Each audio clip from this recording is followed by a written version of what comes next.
This is your writer, Anthony L. Kelly, right here. Check it out. These are my books. Mac, Jaja, book, Sunshine. And this is my first book published, Saving Miss Caroline. And this is my latest, El Manic.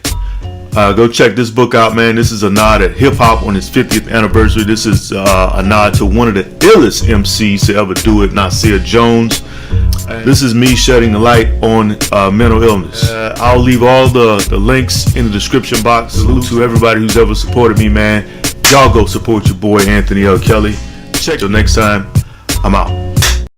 Earlier today, we found out that the good brother Charlie Rock LD has passed away. Now, Charlie Rock LD is one of the founding members of the original Street Terror Squad, not the Rap Terror Squad, but the Street Terror Squad. And over the past, I'll say 6 months or so, he's been taking shots. He's one of Fat Joe's top rivals right now, talking about how he took, a stab in the eye or a loss of an eye to Fat Joe, and Fat Joe pretty much wouldn't acknowledge him except to call him out. Well, Fat Joe has responded with a subliminal shot at Charlie Rock LD.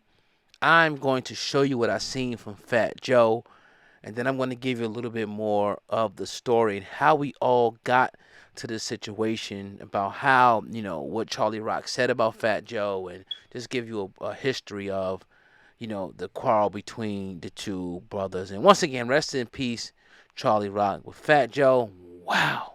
All right, so I was scrolling, on my Facebook, Hip Hop Uncensored Facebook. Make sure you follow us. And I happened to see a post by Joey Crack himself. And everybody knows what this post means, right? And even when you look into the comment section, you can kind of see. Now, look on the screen. You can see what Fat Joe, put up. He put, God don't like ugly. God don't like ugly. And I'm pretty sure this is a shot at the now deceased Charlie Rock LD. Because Charlie Rock has been coming at Fat Joe hard body, taking every opportunity, to try to destroy Fat Joe. And some people feel like he's justified, because he says that he actually was stabbed and lost the eye for defending Fat Joe's honor. I'm actually going to play a small clip, right, from when we had Charlie Rock LD on our program, to give a little bit of back context of the quarrel between these two. Once again, rest in peace, Charlie Rock. I don't even like to talk about that, man. It's just totally disgusting. You know what I mean? That, you would call each other twins, and the dude did phenomenal things for you, and he passed, and you're not gonna take care of his family. Some moral shit. You're supposed to take care of that family. That's the way I look at it. You know what I mean? So I definitely didn't agree with what Joe was doing. Definitely not. You ever have a conversation with him, or when's the last type of conversation you had with Joe, and how was it? It wasn't a good one. He actually spoke. He actually wrote again. He wrote in his book about the last time we seen each other, and this is his word in his own books.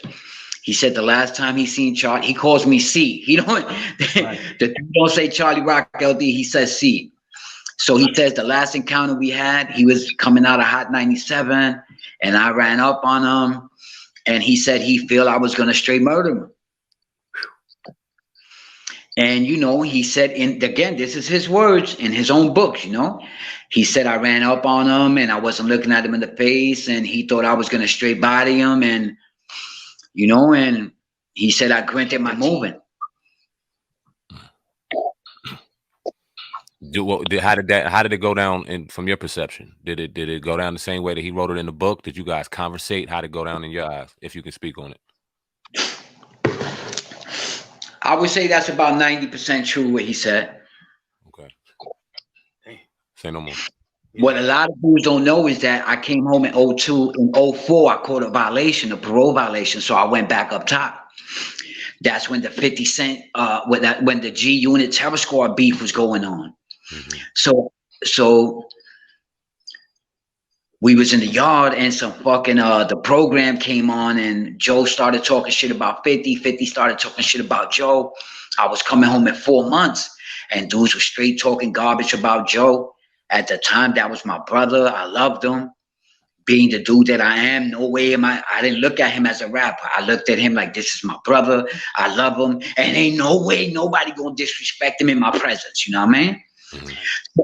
So I got emotional. You know what I mean? I pulled out an ice pick, stabbed one of them in the neck. And we had the crazy, 300 Spartan episode. And I wind up getting stabbed in the eye. You know what I mean? And I'm blind in my eye, for those that don't know, over defending Fat Joe's honor. That's how that went down. Did he ever know about that story, Fat Joe? Of course he does. Wow. So I come home 4 months later, like I told you, and he tells me, yo, Charlie, we can't be, I can't fuck with you until you home for a minute and I see you doing the right thing and you're not acting up and all that.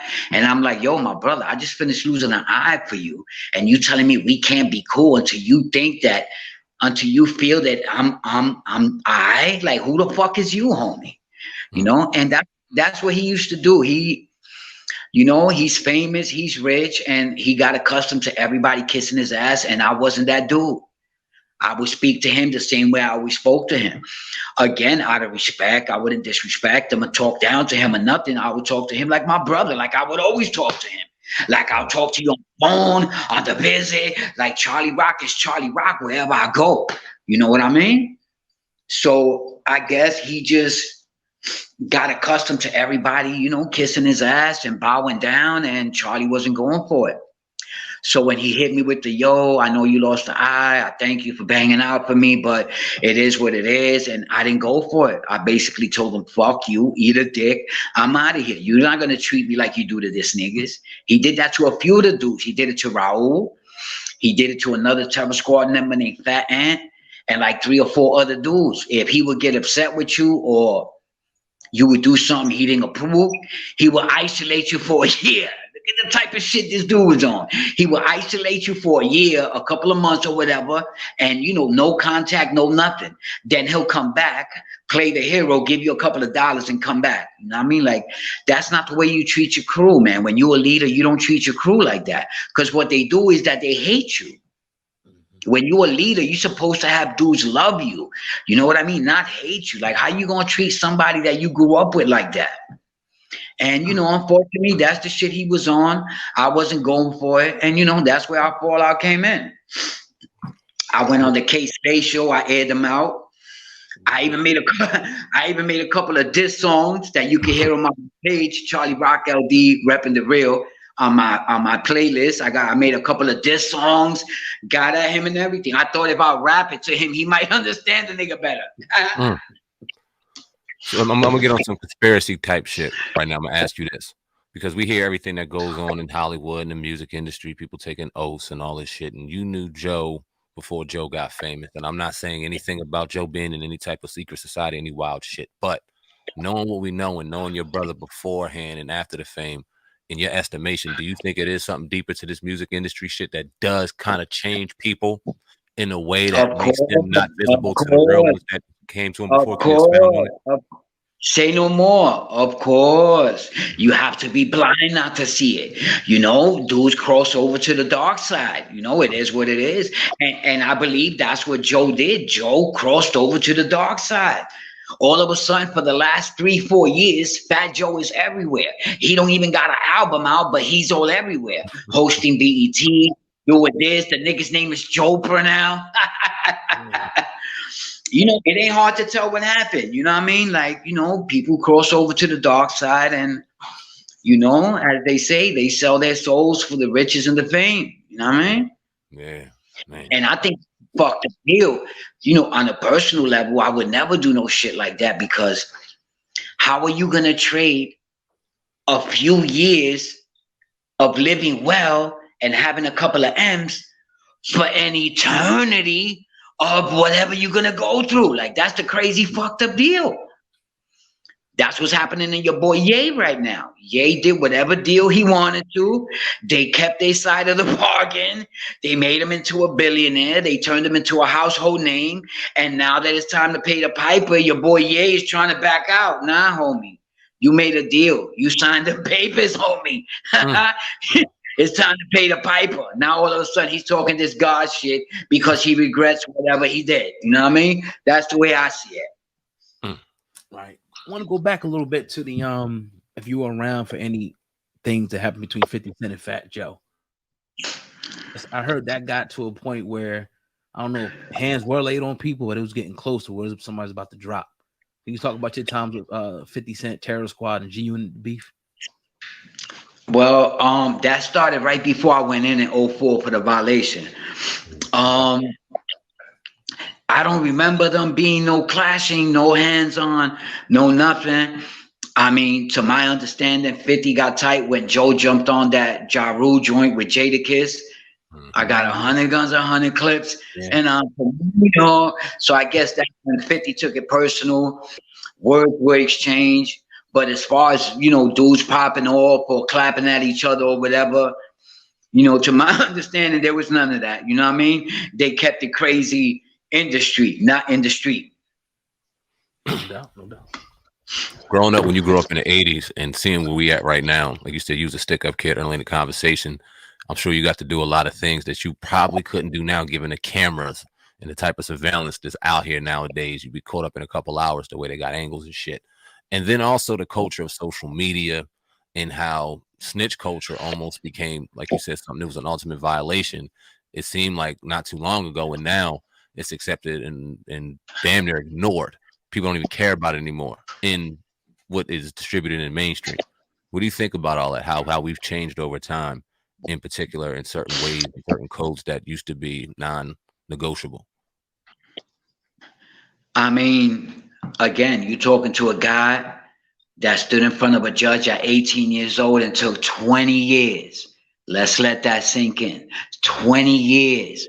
When I could have easily ratted on half the niggas I was fucking with, because I was fucking with a lot of serious dudes. Dudes like Boy George, Eddie Ed, Chicky, you know what I mean? And I could have easily told on dudes, and that wasn't even an option. So the way I look at it now, I mean, everybody's just selling out, man. Like, there's no more honor. You know, a lot of people in my comments, like you guys know, I got a YouTube page, Charlie Rock LD repping the real. I want everybody listen to this to subscribe. I got a podcast called Repping the Real, which is actually a live stream. Every Monday at 8 o'clock, I'm live on YouTube, Charlie Rock LD Repping the Real. And it's just a shame, man. Like, a lot of my comments and all, you know, they call me the last of a dying breed. They're telling me I'm made from a different cloth. Some people look at me like I'm crazy. Like, how could you take 20 years for somebody? And, you know, that was the mindset that it was back then. You know what I mean? And it is what it is. I feel disgusted that today there's no honor. Dudes testify on each other for not doing 6 months. Like, what you scared of 6 months for? Right. You know what I mean? Like, I look at it like this. I'm an OG, and I look at it like this. And I'm talking to all you young dudes out here. You know what I mean? When you step into the trapping game, whatever you want to call it, you took an oath. Whenever you decide to step into the underworld and make money off drugs, kidnapping, licking, whatever you're doing, you took an oath, my man, to the streets. And part of that oath is that if and when your ass get arrested, you keep your mouth closed and you do your motherfucking time. You don't rat on people, man, especially your homies, dudes you grew up with. Like, I've heard some real atrocity stories, you know, fathers ratting on their sons, daughters ratting on their mother. Like, it's crazy, man. You know what I mean? And what my thing is, you get nothing out of it. I've seen dudes testify against dudes and you still got to do 10 years. So what the hell did you get out of it, my man?